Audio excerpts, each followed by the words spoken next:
Child labor was a problem in the early 1900s and early on were people starting to bring awareness to this cause. The Fair Labor Standards Act abolished child labor in 1938 in the USA because children had poor working conditions and low pay while in the workforce, such as industries, factories, retail stores, and farms. These conditions even weakened because during this time, the Great Depression started in 1929, making working area more unclean. This abolishment expanded the rights of children to allow them to experience a childhood, allow them to get an education, and have good health. This made America a more equitable society. Children working in mills as a part of child labor were treated very poorly and would get very little pay. Let's see how this would turn out. Hey, it took you long enough to finish those doors. It's been almost 18 hours. Sir, I did these on my own. We're cutting your pay by 50% for not getting those doors done in time, Bucko. You're already not paying me. You're going to pay us now. People in child labor would often get hurt due to unsafe working environment. These injuries would sometimes be permanent and unfixable. Oh, God. It's getting heavy. Even though the children would often get hurt, the owners of these mills and factories and coal mines, for example, would still keep on persisting them to keep working. I can't feel my legs. Ow. Hey, what do you think you're doing slacking off on the job? I can't move my legs. I can't. Toughen up or we're cutting your pay by another 50%. Lewis Hine was a famous photographer and interviewer during these times. In one of his famous interviews, he interviewed Furman Owens, which was a 13-year-old boy working in mills and factories before laws were enacted to abolish child labor.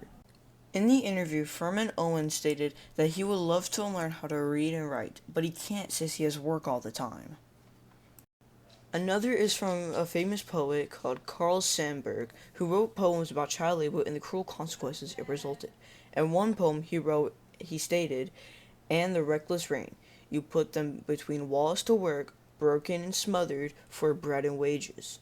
This emphasized the amount of suffering the children went through just to be paid little by little each week. Daniel Barizo was the author of an article called "I Was a Child Laborer, and Now I Work to Prevent It." He was a worker in his childhood and teenage years, working on a farm and field. He described that he thought that his future would always be spent in the fields and farms. He also described that he missed out on a lot of childhood activities due to work. Violet Hodges was a worker in a factory in 1882. She was a 9-year-old girl at the time, and she wrote a journal based off her experiences working as a child laborer. She stated in the journal how she woke up very early to go to work and rarely got to eat breakfast. She also said how she would see the kids outside the mill playing and how she wished she could be with them. She also stated how she was beaten for not working by the mill owner and would sometimes not get her lunch break. Her day wouldn't end until 6 p.m. While Lewis Hine would take photographs to help bring awareness to the cruelties of child labor, the NCLC would take action into abolishing it. The National Child Labor Committee, also known as the NCLC, was formed by Edgar Murphy, which helped to organize a group of people to propose bills, protest, and do acts that would get the attention of the government to abolish child labor entirely. The Keating-Owens Act of 1916 was created by the NCLC to prevent interstate commerce of goods produced by workers under the age of 16 from happening between states. This was passed, but unfortunately, it was deemed unconstitutional by the court case of Hammer versus Dagenhart because Congress didn't have the power under the Commerce Clause.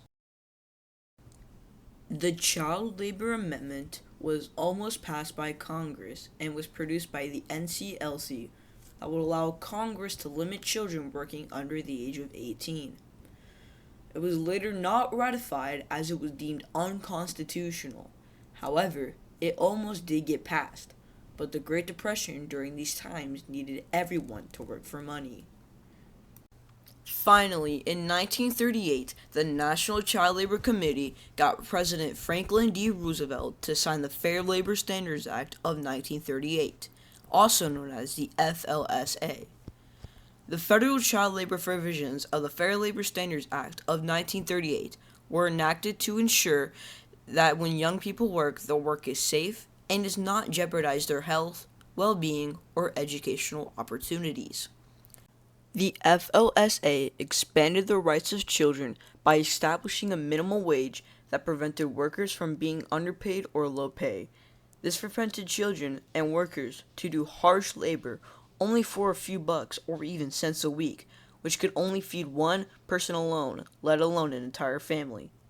The FLSA made it so that machines were handled with care, which allowed the injury rates to plummet and disease rates to not be as high as they were. This helps to sharpen workspaces and keep them more humane and safe for workers and customers. Also, the FLSA made it so that children under the age of 14 could not work in the workforce. This expanded their rights by allowing them to experience a better childhood and explore educational opportunities that could set their career for success. The abolishment of child labor has left a lasting effect on the United States and has improved the workforce over the U.S. ever since. Kids today now have the ability to go to school and get an education. They can also experience their childhood much better as they don't have to be working all the time. The USA has made a more equitable society since the FLSA, as the minimum wage allowed workers to not be underpaid and overworked for their income. Factories, mills, and mines have been much safer ever since, as there are less chance for someone to get injured or worse, to pass away. This has allowed workplaces to become more welcoming and humane for future workers. Child labor was popular before in the 1900s and was cruel to children. It was very harmful and not safe for them, as diseases were normal and injuries were common. The NCLC was formed to try and abolish this cruel way of working and made multiple attempts to try and abolish child labor. Eventually, child labor got abolished in 1938 by the Fair Labor Standards Act that allowed mills, mines, and factories to be safer and cleaner and allowed workers to not receive low pay. Although child labor did get abolished in America, it didn't get abolished for everyone. Felipe Catino was the author of an article called Felipe Catino, I Was a Child Laborer and Now I Fight for Children's Rights. He explained how when he was working as a child, he missed out on playing with his friends and he would constantly working as a waiter. He also explained how he would be very busy since his work and would always be tired when he would go to school on Mondays. This is different than opposed to other examples since this is more modern and shows that child labor is still a problem today and that we can still come together to stop it forever for everyone.